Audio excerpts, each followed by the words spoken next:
specialize in the repair of Rolex and Patek Philippe watches. We've been doing the same thing for more than 25 years.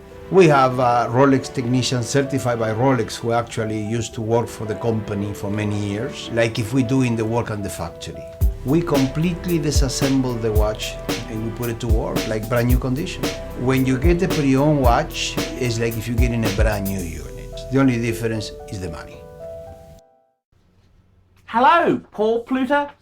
Paul Pluta channel, YouTube sensation. Don't forget the Archie Luxury channel, comic relief, all sorts of stuff, and the Paul Pluta channel for professional paid reviews. Like, subscribe, tell your friends, tell your enemies, tell your work colleagues, tell everyone, get some subscribers happening. And don't forget, look in the description for 10 ways you can keep me full-time on YouTube. Paid reviews, let's jump straight in. Hi Arch, it's Lucas. Lucas again. You did a great job. You just did a collection review for me, and I have a follow-up question. I think I should add a dive watch to the collection to round it out. I have a list of watches below that I would like your opinion about. Which watch out of the ones listed below do you think I should add to the collection? Okie dokie, here we go. Now this is for Lucas. Now Lucas has got an interesting collection. He's got the Patek 5196, Rolex Day-Date, 18 karat Presidente. He's got the Jaeger-LeCoultre Reverso Grand, and he's got an Omega Speedmaster. Man on the moon, man on the moon. Okay, now he wants to add a dive watch. Good choice, good choice. Let's have a quick talk here. Number 1, Rolex Submariner. It's the ultimate icon and the obvious choice.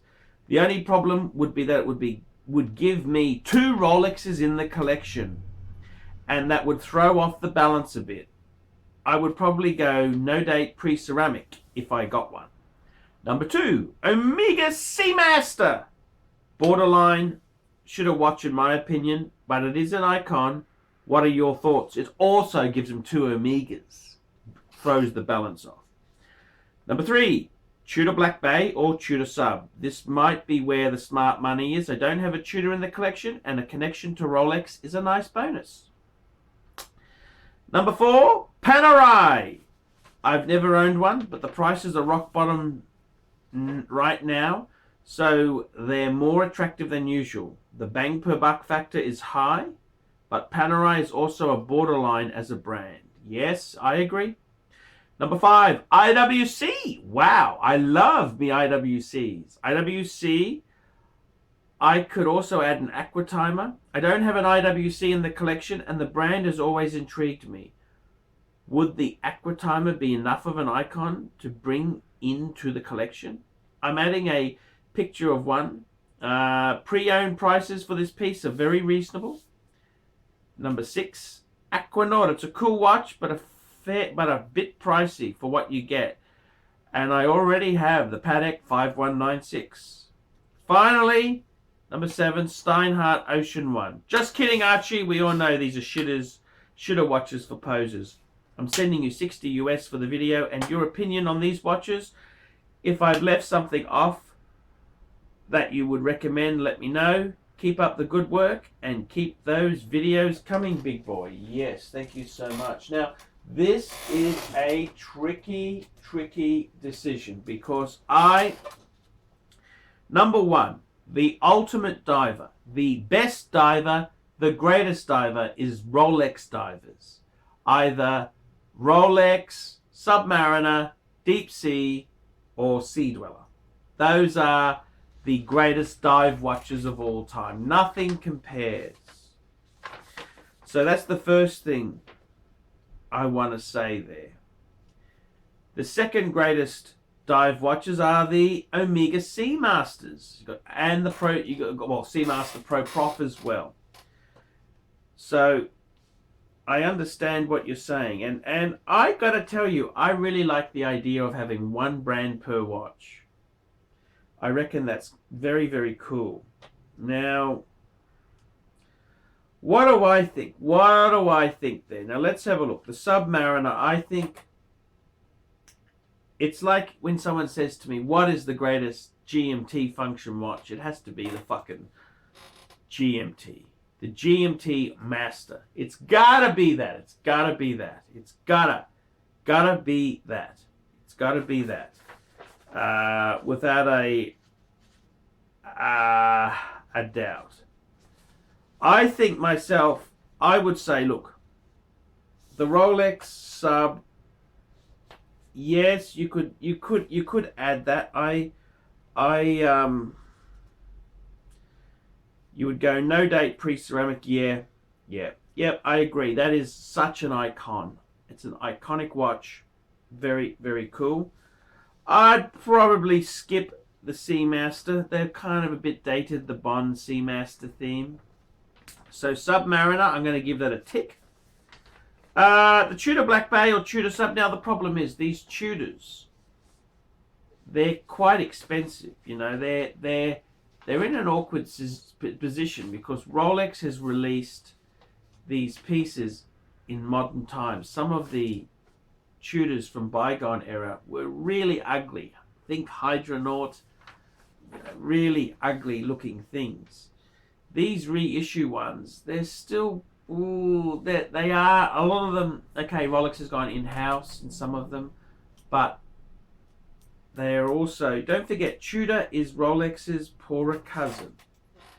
I think a Tudor is a definite maybe. Yes. I would have to say the Panerai, that really gets me interested. I would say, you know, if you're going to go Panerai, it is a good time to buy. The thing with Panerai, you want to make sure you get an iconic model. I would say the PAM, I'd say PAM 111. You want to make sure it's black dial, white dial in Panerai is terminal. Black dial, box papers, receipt. Okay, that's what you really do need there. Stay away from anything like a Panerai chronograph. You want to stick to their key watches there. I reckon the PAM 111 would be, that's where I would very much support that. I reckon that. Now Panerai itself, I was talking to a dealer, prices are very flat. Now you don't often see this reflected in a lot of the second-hand prices from dealers, but when a second-hand dealer buys a Panerai, they're buying them a lot less than they're selling them for because they may have to hold them for such a long period. So I really think Panerai could be a good piece to go into. The Aqua Timer, look, I must tell you, I must make full disclosure. I've got a soft spot for IWC. I do love me IWCs. I really do love the IWCs. I've got my Ingenua, but in your collection, I would say no. Okay, because I understand your genre. Your genre is iconic watches, and I don't think the IWC is iconic enough. Sorry. The Patek Aquanaut, ooh, no, definite no. No. I mean, I love the Aquanaut, but as you say, you got the 5196. I wouldn't go there. I think in many ways, the iconic horology diver is the Audemars Piguet offshore diver. That's the Holy Trinity diver. The Aquanaut,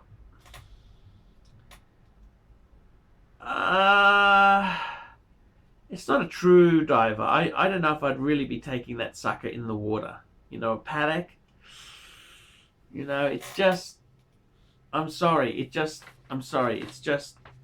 don't do it.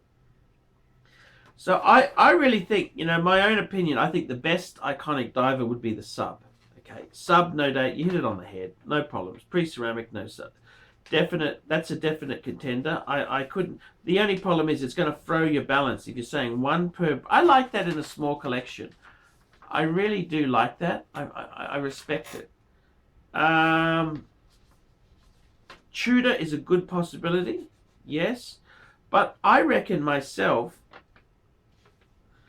I honestly would, now you never would have heard me say this before, I reckon now with the price drop, good Panerai, that could be the ideal time to add it. See, I was never so anti-Panerai. I'm just anti-Ponzi scheme. When the Panerais are no longer the sacred cow, they're good buying. They are very good buying. So I got to say, Lucas, if it was me, if it was my money with your collection, I'd be looking for a PAM 111. PAM 111, because I really do love a small collection where you got one brand per watch. So you got a Patek, beautiful. You got a day date. Those two are gorgeous. You got an Omega Speedmaster Man on the Moon. That's probably the greatest Omega to have. Let's look at this. Let's look at this.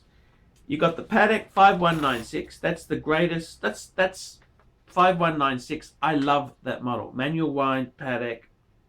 I reckon that is gorgeous. Classic, understated dress watch. It's the king of that genre. You got the Rolex Date 8. That's the king of it's the president. You know, after the Sea Dweller's fallen off. I mean, the Sea Dweller they're doing in two-tone. Okay, they are doing it in steel with a white gold bezel. They're doing it in steel and gold. It's lost the kudos of being king. The president is only in precious metal. Jaeger-LeCoultre Reverso Grand, beautiful. That's just Reverso. How could you not have a Reverso? And then you got the Omega Speedmaster Man on the Moon. That's the greatest iconic sports watch of all time.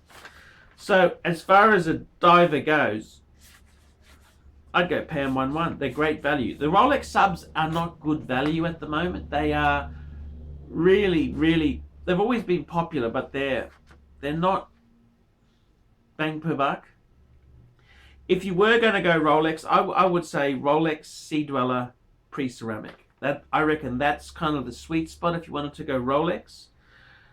The Tudor's not really an iconic type model. It's a very, I don't know how to put this without offending my viewers who own Tudors, but Tudor is really, it's Rolex with marketing nous. Okay, beforehand they used to have it as the poorer cousin. Now it's the trendy hip cousin. Okay, so it's really marketing nous. So I don't like that. I reckon that's gone against the grain. I think PAM 111, as I say, black dial, box papers receipt. I reckon ideal. PAM 111 is the old. That's a really, really good diver. I think that could be a really good diver to have there. That's what I'd do. It keeps you. I really love the collection, the dedication in this collection here. So let me give you a free bonus here. Okay, so we're going to add the PAM 111. You know what the next question is, don't you? What would I add after this? This is a bonus for Lucas. We'd have to add a GMT watch. Let's be honest. We'd have to add a GMT watch. What would we add? Lucas, I'm sorry. This rule, we're going to have to break it because the greatest GMT watch, without a doubt, is the GMT Master 2. Okay, I'm sorry. We could go Explorer 2, but that's not as iconic. That is a great watch, but it's not as iconic. If you want the icons. So with that said, if you actually said you want to go get a GMT watch, you'd have to go GMT Master 2, wouldn't you? You'd have to do that. Which means in this collection of ours here, maybe we could have 3 Rolex. Instead of getting the PAM 111, get a no date sub, pre-ceramic. No date sub, GMT2, day date. What a perfect 3-piece sub-collection within our collection. So maybe you might want to think about what GMT piece, because I don't think you could add, what other GMT, everyone else has just copied Rolex. I mean, yeah, there's the Reverso Duo, yes and no. So I'll leave that choice to you. So I'm sorry, there is no other GMT watch to add. It'd have to be a Rolex, wouldn't it? You'd have to do that.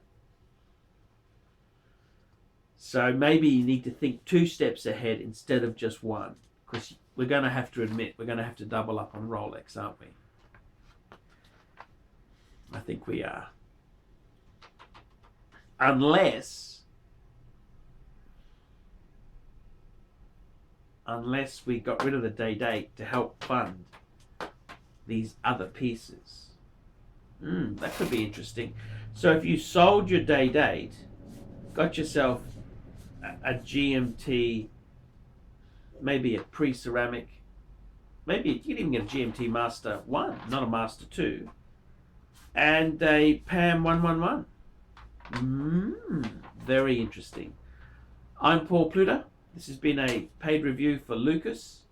Tell me what you guys think of that. Nice one, Arch. Great review. Archie Luxury channel, and today we're discussing Super Rolex divers. We're talking Sea Dweller. And I got to tell you, the ultimate diver in the Rolex range is the Deep Sea. And let's compare these here. We've got all the models, the major iterations of Sea Dweller here. And I gotta tell you, look at this here. This is the Big Daddy, the Deep Sea, the Deep Sea. Look at the size of this baby. And I'm just gonna compare it to the current 43 mil. So can you see just a slight size there? Now we're going to also compare it to the last. These are 3 ceramics. Look at this here. This is the 40 mil, the 43, and the 44 Deep Sea. What do you reckon? What do you reckon? Indeed.